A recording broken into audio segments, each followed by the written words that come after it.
Iran America സംഘർഷമില്ലാതെ രണ്ടാം ദിവസമാണ് ഇന്ന്. ട്രംപ് പറയുന്നത് ഇറാന്റെ കയ്യിലെ ആയുധങ്ങൾ തീർന്നുപോയി, ഇറാൻ ഇനി സമാധാനം വേണമെന്ന് കെഞ്ചി പറഞ്ഞു അത്രേന്നാ. യദുവിന് എന്താണ് തോന്നുന്നത്? അഞ്ജന പറയുന്നത് അമേരിക്കൻ പ്രസിഡന്റ് ഡൊണാൾഡ് ട്രംപ് ആയതുകൊണ്ട് തന്നെ അതിൽ എത്രത്തോളം വിശ്വസനീയത ഉണ്ടാകുമെന്നുള്ളത് ഏറ്റവും പ്രധാനപ്പെട്ട ഒരു ചോദ്യമാണ്.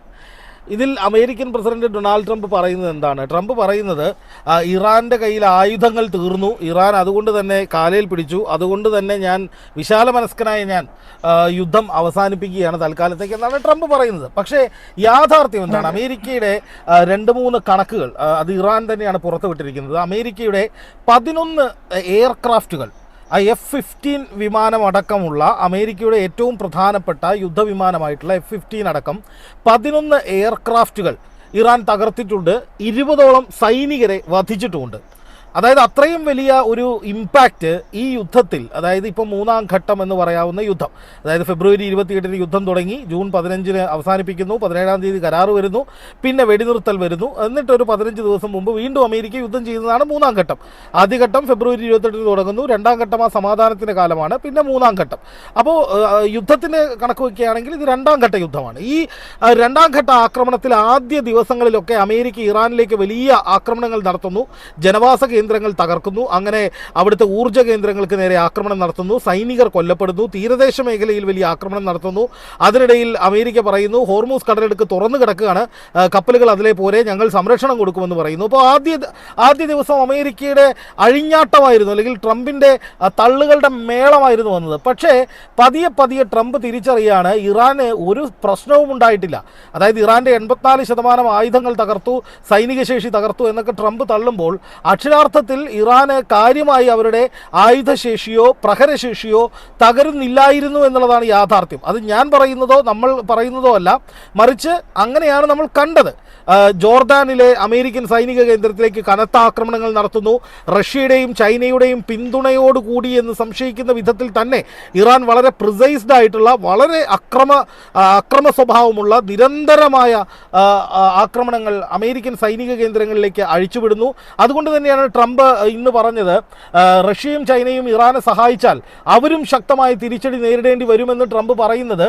റഷ്യയുടെയും ചൈനയുടെയും സഹായം ആയുധത്തിൻ്റെ കാര്യത്തിലും ഇൻ്റലിജൻസിൻ്റെ കാര്യത്തിലും സാറ്റലൈറ്റ് മാപ്പിങ്ങിൻ്റെ കാര്യത്തിലും ഈ GPS ട്രാക്കിങ്ങിൻ്റെ കാര്യത്തിലുമൊക്കെ ഇറാന് ലഭിച്ചു എന്നുള്ളതുകൊണ്ട് തന്നെയാണ്. എന്തായാലും ട്രംപ് ഇറാൻ പേടിച്ചിട്ടാണ് ഞങ്ങൾ നിർത്തിയത് എന്ന് പറയുമ്പോൾ അപ്പുറത്ത് അമേരിക്കയ്ക്ക് ഈ യുദ്ധത്തിൽ ഈ സമീപ ദിവസങ്ങളിൽ സംഭവിച്ച ഭയാനകമായ നാശനഷ്ടങ്ങളുടെ കണക്കുകളും പുറത്തു വരികയാണ്. 11ഓളം എയർക്രാഫ്റ്റുകൾ എന്ന് പറയുന്നു, നിരവധി ഡ്രോണുകൾ തകർക്കപ്പെടുന്നു, 20ഓളം സൈനികർ കൊല്ലപ്പെടുന്നു. അതിനപ്പുറം വീണ്ടും ശക്തമായ ആക്രമണത്തിലേക്ക് കടക്കും എന്ന് ഇറാൻ വെല്ലുവിളിക്കുന്നു. ഇന്ന് പോലും IRGCയുടെ ഭാഗത്ത് നിന്നുണ്ടായിട്ടുള്ള വെല്ലുവിളി, ഞങ്ങൾക്ക് നേരെ ആക്രമണത്തിന് വന്നാൽ ഞങ്ങൾ ശക്തമായി തന്നെ തിരിച്ചടിക്കും, ഒരു തരത്തിലുള്ള വിട്ടുവീഴ്ചയില്ല എന്ന് തന്നെയാണ്. അതുപോലെ തന്നെ മുജ്തബ ഖാംനെയുടെ ഭാഗത്ത് നിന്ന് മറ്റൊരു പ്രതികരണം വന്നിട്ടുള്ളതായി പറയുന്നത്, ആണവ പരീക്ഷണത്തിൽ കൂടുതൽ ആണവ പരീക്ഷണങ്ങൾ നടത്താനും യുറേനിയം സമ്പുഷ്ടീകരണം നടത്താനും ഖാംനെയി തീരുമാനിച്ചിരിക്കുന്നു. അതുമായി ബന്ധപ്പെട്ട നടപടിക്രമങ്ങളുമായിട്ട് ഇറാൻ മുന്നോട്ട് പോകുന്നു എന്നാണ് ഇന്ന് ഏറ്റവും ഒടുവിൽ പുറത്തു വന്നിട്ടുള്ള വാർത്തകൾ. അപ്പോൾ ഞാൻ പറയുന്ന ഒരു പ്രധാനപ്പെട്ട കാര്യം, അങ്ങനെ ഇറാൻ ഒരു തരത്തിലും, അത് നമ്മൾ ആലോചിക്കേണ്ട ഒരു കാര്യം, ഇറാൻ എവിടെയും യുദ്ധം നിർത്തുകയാണ് എന്ന് പറഞ്ഞിട്ടില്ല, ഇറാൻ എവിടെയും ആക്രമണ ശ്രമങ്ങൾ ഞങ്ങൾ അവസാനിപ്പിക്കുന്നു എന്ന് പറഞ്ഞിട്ടില്ല. ഇറാൻ്റെ പ്രതിനിധികൾ, അത് ഇറാൻ്റെ പാർലമെന്റ് സ്പീക്കറായാലും IRGC തലവനായാലും പ്രസിഡന്റ് മസൂദ് പെഷഷ്കിയാനായാലും മുജ്തബ ഖാംനെയി ആയാലും പറയുന്ന ഏറ്റവും പ്രധാനപ്പെട്ട കാര്യം, ഞങ്ങൾ പ്രതികാരം ചെയ്യും, ഞങ്ങൾ ശക്തമായി തിരിച്ചടിക്കും, ഞങ്ങളെ ആക്രമിച്ചാൽ ഞങ്ങൾ തിരിച്ചാക്രമിക്കും എന്ന് പറയുക മാത്രമല്ല, അത് ചെയ്തുകൊണ്ടേയിരിക്കുകയാണ് ഇറാൻ. അപ്പോൾ നമ്മൾ ഈ യുദ്ധത്തിൻ്റെ ആദ്യം മുതലേ ശ്രദ്ധിക്കേണ്ട ഒരു കാര്യം, ഇറാൻ അവർക്ക് നേരെ ആക്രമണങ്ങൾ ഉണ്ടാകുമ്പോഴാണ് പ്രതികാരം എന്ന നിലയിൽ തിരിച്ചടിക്കുന്നത്. പക്ഷേ കഴിഞ്ഞ കുറച്ച് ദിവസങ്ങളായി, അതായത് ജോർദാനിലും ബഹ്റൈനിലുമൊക്കെ വലിയ ആക്രമണങ്ങൾ നടത്തുന്നു. കുവൈറ്റിലെ ഊർജ്ജ പ്ലാന്റുകൾ, അടിസ്ഥാന സൗകര്യ കേന്ദ്രങ്ങൾ എന്നിവയൊക്കെ തകർക്കുന്ന വിധത്തിലേക്ക് ഇറാൻ ആക്രമണം നടത്തിയപ്പോൾ ഒരു കാര്യം വ്യക്തമായിരുന്നു, അമേരിക്കയെ അടിച്ചാൽ മാത്രം തിരിച്ചടിക്കുക എന്ന രീതി ഇറാൻ മാറ്റി. അതിനുശേഷം തുടർച്ചയായ ആക്രമണങ്ങൾ അമേരിക്കയ്ക്ക് കൊടുക്കുക, അമേരിക്കയെ വലിയ തോതിൽ മുറിവേൽപ്പിക്കുക എന്ന രീതിയിലേക്ക് ഇറാൻ മാറി. എന്ന് മാത്രമല്ല, ഇതിൽ ഏറ്റവും തന്ത്രപ്രധാനമായ ഒരു കാര്യമെന്ന് പറഞ്ഞാൽ, കഴിഞ്ഞ ദിവസം വന്നിട്ടുള്ള ഒരു വാർത്തയായിരുന്നു, ഇസ്രായേലിലേക്ക് ആക്രമണങ്ങൾ നടത്താൻ ഇറാൻ തീരുമാനിച്ചിരിക്കുന്നു എന്നൊരു വാർത്ത 3 ദിവസം മുമ്പ് അന്താരാഷ്ട്ര മാധ്യമങ്ങൾ ബ്രേക്ക് ചെയ്യുകയുണ്ടായി. ഇസ്രായേൽ അതിന് തൊട്ടു പിന്നാലെ പിന്നാലെ തന്നെ ഇസ്രായേൽ പ്രധാനമന്ത്രി ബെഞ്ചമിൻ നെതന്യാഹു അമേരിക്കയിൽ പോയി ട്രംപിനെ കണ്ടു എന്ന വാർത്തയും വരുന്നുണ്ടായിരുന്നു. അതായത് ഇസ്രായേൽ ഇപ്പോൾ ഈ യുദ്ധത്തിന്റെ ഭാഗമല്ല, പക്ഷേ ഇസ്രായേൽ യുദ്ധത്തിന്റെ ഭാഗമാകാത്തത് അവിടെ യുദ്ധവും അവിടെ തെരഞ്ഞെടുപ്പും മറ്റു കാര്യങ്ങളും നടക്കുന്നതുകൊണ്ടാണ്.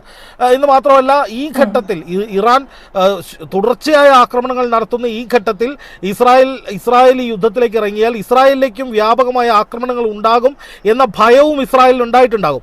എന്തായാലും ഇസ്രായേലിനെ സംബന്ധിച്ച് ഇത്രയും കാലം യുദ്ധത്തിൽ അത് ഇറാൻ പറയുന്നുണ്ടല്ലോ, ഇസ്രായേൽ പങ്കെടുത്താൽ സംഘർഷം വലുതായിരിക്കും, തിരിച്ചടി വലുതായിരിക്കും എന്ന് ഇറാൻ ഇന്ന് പറയുന്നുണ്ട്. തിരിച്ചടി വലുതായിരിക്കും എന്ന് പറഞ്ഞാൽ ആ തിരിച്ചടി ഇസ്രായേലിലേക്കും കൂടി ഉണ്ടാകും. അതായത് ഈ യുദ്ധം കൂടുതൽ മേഖലകളിലേക്ക് വ്യാപിക്കും.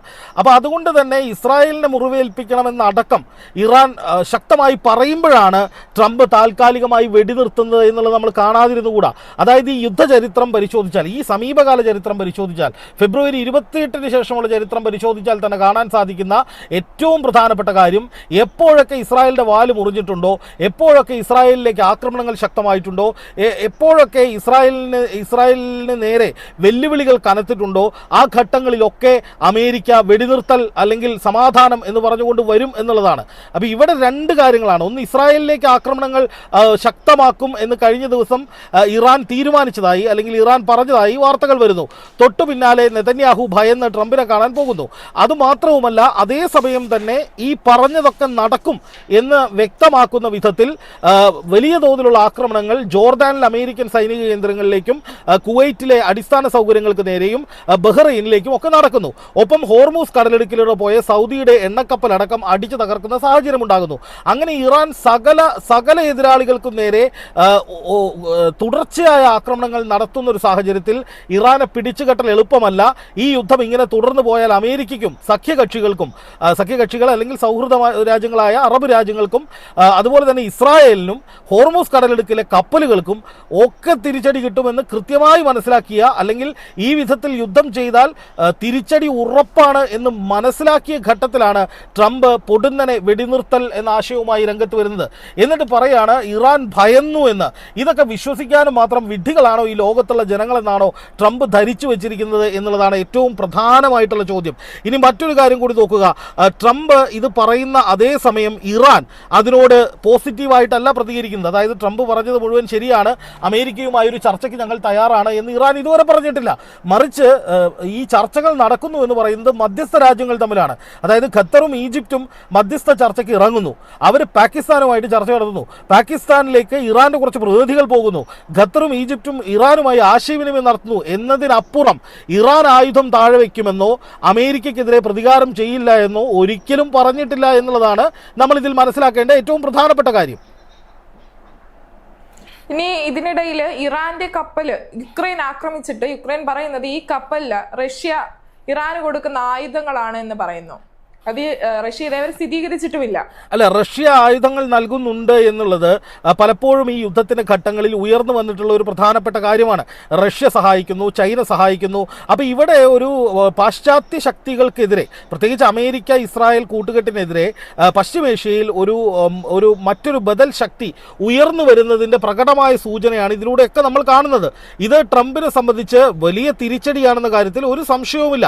ഒരുപക്ഷെ ഈ ട്രംപ് വളരെ പെട്ടെന്ന് ഈ യുദ്ധം നിർത്തിവെച്ചത്, ഇനിയും നമ്മൾ യുദ്ധം ചെയ്താൽ അടുത്ത അടി മേടിച്ചു കൂട്ടേണ്ടി വരും എന്ന് ട്രംപിന് തോന്നുന്നതിൻ്റെ ഒരു പ്രധാനപ്പെട്ട കാരണം ഒരുപക്ഷെ റഷ്യ ആയുധങ്ങൾ ഇറാനിലേക്ക് കൊണ്ടുപോകുന്നു എന്ന് യുക്രൈൻ സ്ഥിരീകരിച്ചതിൻ്റെ അടിസ്ഥാനത്തിലായിരിക്കാം. അതിന് സാധ്യതകളുമുണ്ട്. കാരണം യുക്രൈനുമായിട്ടുള്ള യുദ്ധത്തിൽ റഷ്യയ്ക്ക് സഹായകരമാകുന്ന വിധത്തിൽ ആയുധങ്ങളും ഡ്രോണുകളും ഒക്കെ നൽകി സഹായിച്ചൊരു രാജ്യമാണ് ഇറാൻ. അതുകൊണ്ട് തന്നെ ഇറാന് നേരെ ഒരു ആക്രമണം ഉണ്ടാകുമ്പോൾ റഷ്യ തിരിച്ച് സഹായിക്കുകയും സായുധമായി ഇറാന് ബാക്കപ്പ് നൽകുകയും ചെയ്യും എന്ന കാര്യത്തിൽ ഒരു സംശയവുമില്ല. അപ്പോൾ സ്വാഭാവികമായിട്ടും റഷ്യ അടക്കം ഇറാന്റെ കൂടെ കട്ടയ്ക്ക് നിൽക്കുന്നു എന്ന് മനസ്സിലാക്കുമ്പോൾ ട്രംപിനെ സംബന്ധിച്ച് അത് വലിയ പ്രഹരമാണെന്ന കാര്യത്തിൽ ഒരു സംശയവുമില്ല. കാരണം ട്രംപിനോടൊപ്പം അല്ലെങ്കിൽ അമേരിക്കയ്ക്കൊപ്പം യുദ്ധം ചെയ്യാനായിട്ട് ആരുമില്ല എന്നുള്ളത് നമ്മൾ മനസ്സിലാക്കണം. അതായത് നാറ്റോ രാജ്യങ്ങളുടെ പിന്തുണ തേടി നാറ്റോ രാജ്യങ്ങൾ, ഈ ഫ്രാൻസ് ഉൾപ്പെടെയുള്ള രാജ്യങ്ങൾ ഹോർമൂസ് കടലിടുക്കിലെ ബ്ലോക്കേഡ് ഇല്ലാതാക്കാൻ വേണ്ടി വരാമെന്ന് പറഞ്ഞു. പക്ഷേ നമ്മൾ കണ്ടത് എന്താണ്? പിന്നീട് ഇറാൻ എല്ലാവരെയും വെല്ലുവിളിച്ചുകൊണ്ട് പറഞ്ഞു, ലോകത്തേതെങ്കിലും ഒരു സൈന്യം ഇങ്ങോട്ട് വന്നിട്ടുണ്ടെങ്കിൽ തിരിച്ച് ജീവിച്ച് ശവമായിട്ട് മടങ്ങുമെന്ന് തീർത്തു പറഞ്ഞു. അതോടുകൂടി നാറ്റോ രാജ്യങ്ങൾ ഹോർമൂസിലേക്ക് ഇല്ല എന്ന് പറയുകയാണ്. കാരണം എന്താണ്? ഹോർമൂസിൽ അമേരിക്കയുടെ പടക്കപ്പലുകൾക്ക് ഒരു പുല്ലും ചെയ്യാൻ കഴിയില്ല എന്ന് ലോകം മുഴുവൻ തിരിച്ചറിഞ്ഞു നിൽക്കുന്ന ഒരു സമയമാണിത്. അപ്പോൾ ആ സമയത്ത് അമേരിക്കയുടെ വാക്കും കേട്ട് അല്ലെങ്കിൽ ട്രംപിൻ്റെ വാക്കും കേട്ട് യുദ്ധം ചെയ്യാനായിട്ട് അങ്ങോട്ടേക്ക് ഇറങ്ങി പുറപ്പെട്ടാൽ മാരകമായ തിരിച്ചടികൾ ഏറ്റുവാങ്ങേണ്ടി വരും. വലിയ സാമ്പത്തിക നഷ്ടവും സൈനിക നഷ്ടവും അതുവഴി ഉണ്ടാകുമെന്ന് ഈ നാറ്റോ രാജ്യങ്ങൾക്കുൾപ്പെടെ മനസ്സിലായി എന്ന് വേണം കരുതാൻ.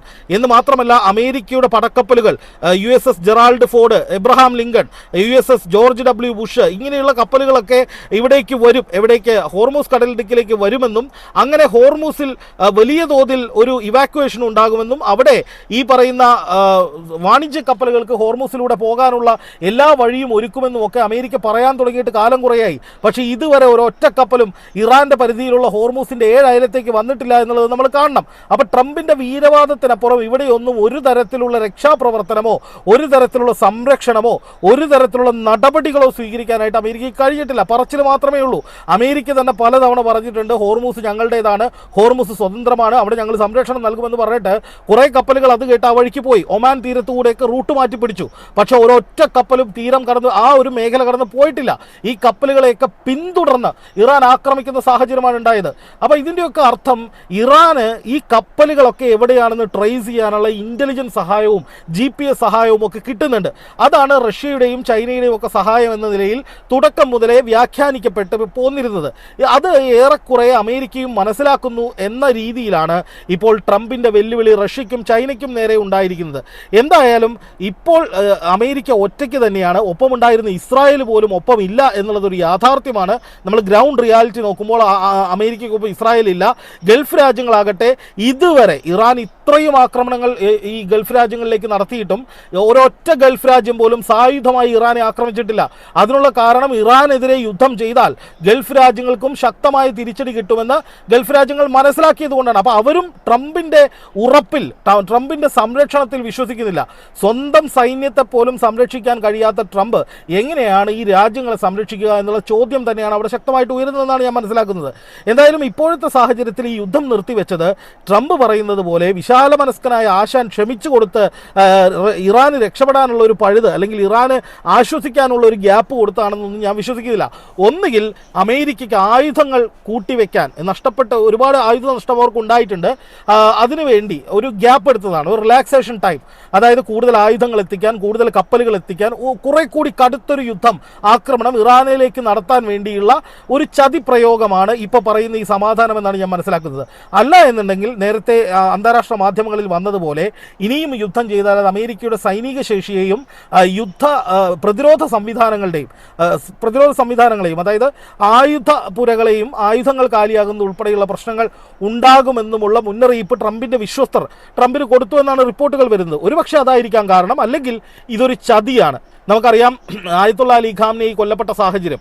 ആണവ വിഷയത്തിൽ ചർച്ച നടത്താമെന്ന് പറഞ്ഞ് 3 ഘട്ട ചർച്ചകളിൽ ഇറാന്റെ പ്രതിനിധികളെ കൊണ്ടുവന്ന് യുദ്ധമുണ്ടാകില്ല, ചർച്ചയിൽ പരിഹാരം കാണാമെന്ന് പറഞ്ഞ് 4മതും ചർച്ച തീരുമാനിച്ചപ്പോഴാണ് ആയത്തുള്ള അലി ഖാംനെയെ കൊലപ്പെടുത്തുന്ന വിധത്തിൽ ഫെബ്രുവരി 28-ന് ഒരൊറ്റ യുദ്ധം നടന്നത്. അതൊരു ചതി തന്നെയായിരുന്നു. അപ്പോൾ ആ രീതിയിലുള്ള എന്തെങ്കിലും ചതി പ്രയോഗത്തിന്റെ ഭാഗമായിട്ട് ഒരു തിരക്കഥ രചിച്ച് പൊട്ടൻ കളിക്കുകയാണോ ട്രംപ് എന്നുള്ളതിൽ സംശയമുണ്ട്. എന്തായാലും അമേരിക്ക പറഞ്ഞതായതുകൊണ്ട് തന്നെ പൂർണ്ണമായി വിശ്വസിക്കാൻ കഴിയില്ല. ഒരു പക്ഷേ ഇന്ന് രാത്രി അമേരിക്കൻ കേന്ദ്രങ്ങളിൽ നിന്ന് കത്താം. കാരണം അമേരിക്ക മാത്രമേ വെടിനിർത്തൽ പറഞ്ഞിട്ടുള്ളൂ, ഇറാൻ പറഞ്ഞിട്ടില്ല. ഇറാൻ പ്രതികാരം ചെയ്യാൻ ഏതറ്റം വരെയും പോകുമെന്ന് പ്രഖ്യാപിച്ചിരിക്കുകയാണ്.